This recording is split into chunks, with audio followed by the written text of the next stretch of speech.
Eventually, the team's offense started to roll in the second half. Your offense started to roll in the fourth. What's that like to have sort of a collective patience the way that you demonstrated tonight, and knowing that things were going to come your way eventually?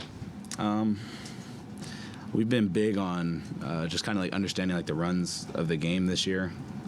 Even from like the first game of the season, just trying to understand it's a game of runs, and they're a really good team. So, and to that point, they have two really good scorers, so their runs can come in flurries. So, just kind of sticking with what we want to get done and how we want to play. And some nights you're not going to make shots. There's a lot of there's a 95% rule. You have the ball like individually like 5% of the time. So it's like, what else are you doing? So we were able to kind of buckle down, get some stops, rebounds. I thought we did a good job holding the one shot. And then shots started falling, playing the right way, kind of just trusting each other. The loose ball stuff just seemed to be there all night. Aaron Wiggins was a huge factor in terms of those plays. Tell me about the energy that's created off of those, and if any of those plays in particular stood out. I think Wiggs is playing like Wiggs usually does. He kind of does a lot for us. Feels like whatever situation is needed, as far as like little plays, he always is willing to make those, and he has obviously some louder plays as well. I think the one that stands out to me is when I got the dunk, Lou diving on the floor. That's something that we kind of harp on, just competing, and kind of good stuff happens from that. So the more and more you can do that, especially in the playoff series where you can, each possession matters. We can steal something like that. It's always a big deal. Just during the season, you pointed out that you maybe don't get as many calls as the next guy. That I think you said specifically that you don't even get 2 free throws a game. I wonder what you saw today specifically that helped you get to the line, and maybe what you've seen from the adjustment in officiating since the All-Star break. I think it's just more physical. It's basketball, like I try and play the same way consistently, and have people adjust to how I'm playing. But I mean, some nights you get calls, other nights you don't. I think, to answer your question more specifically, I think since All-Star break, they're just letting us play more. You can kind of tell it's a lot more physical, especially when the game gets closer. They're not letting a bunch of stuff kind of like little fouls that might happen in the first half kind of go away. But other than that, I don't think it's like I'm like trying to do anything else consciously different. I'm just kind of playing how I play. If I worked out all summer to kind of take hits, even if I don't get fouls, knowing that I don't shoot a lot. So, if I get them, be ready to knock down free throws. If not, then it's kind of just like play on. I think the playoffs is big for us in regards to just not really expecting a foul, just kind of being willing to play through contact. Early on, it felt like you were missing looks you tend to get, to looks that you maybe like.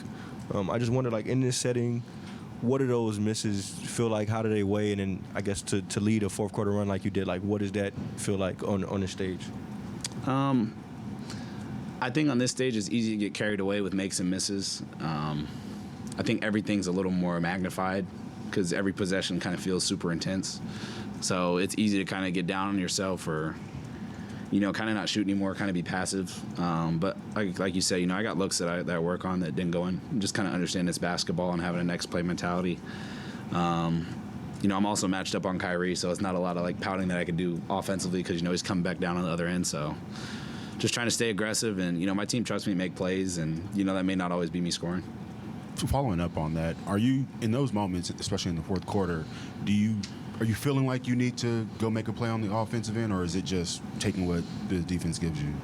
A little bit of both. I think it's like a feel thing.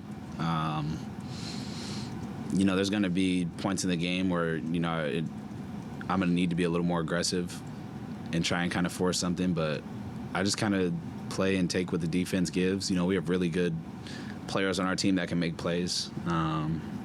You mentioned Aaron Wiggins, who just kind of pops into my mind. We have guys like that that are ready to make plays. Zay knocking down shots and playing defense. So I'm just kind of trusting them to make plays. They've been doing it all season. So for me, when they do it, it's nothing new. And then, there's also times where if we kind of need a bucket, me and Shea are a little more aggressive. And 16 offensive rebounds for you guys tonight. Quite a few that you guys tapped out that you didn't even get. 50-50 balls that you guys got. Just what you like about you guys' effort tonight? Since the playoffs is so much more physical, 50-50 balls are really important. We kind of pride ourselves on playing that way. Like, kind of getting those muddy possessions and just trying to make something out of them. But, yeah, I think a lot of it is just being willing to kind of sacrifice your body to make plays that way. Offense rebounds give you second chances. So.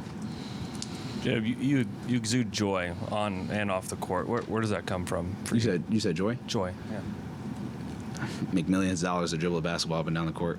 Hard not to be happy. Dub, you mentioned guarding Kyrie and the other guys like Luka. I think it's more like of a physical toll on you. But with Kyrie, can you just talk about the mental toll of like guarding a guy like that, where basically anything is nothing is off limits for him. Any shot, any move he can really make. It puts a strain on your defense. I think the biggest thing is it's not one person guarding any of those guys. You try and throw a lot of bodies at him, and he's a really good player, so he's gonna make tough shots, and we know that. You just got to make them as difficult as possible. But it's a team game, so you try and do a lot of different things to force him into tough looks, and credit to him too. He's gonna make some very tough shots. He's definitely mastered the game offensively and like his game. So when you have those two guys paired up together, it's just more about trying to make shots as difficult as possible. And at the end of the day, if they hit shots, you got to tip your hat and be ready to go back on 0. End of the first half, looked like you tweaked your ankle. Was that what happened there? Yeah, I'm cool. I know you and Shea, everybody's basically talked about how obviously great Kyrie and Luka are, but is it sort of fun to, find yourself, you and Shea out there, having your own runs and sort of, I know it's not you against them specifically, but just to offensively show what you guys did tonight, was it just kind of cool to be in that moment? I think it's cool to play here and against those guys. I think for me, I don't want to speak for Shea, but I think it's cool to just go and guard those guys, at a high stakes game. You're getting their best shot every game. So for me, I just take it as an opportunity to get better and, even kind of learn from that. So it's fun, but I think we do a good job not trying to turn it into a personal battle. They have really good role players on their team as well that produce for them. That's why they've had success, and so we can't get too comfortable with kind of that two-man battle. Kind of understand that there's 3 other people on each team playing. So, but yeah, it's a fun thing to be out there and be able to guard them and go back at them. So it is cool. Anyone else?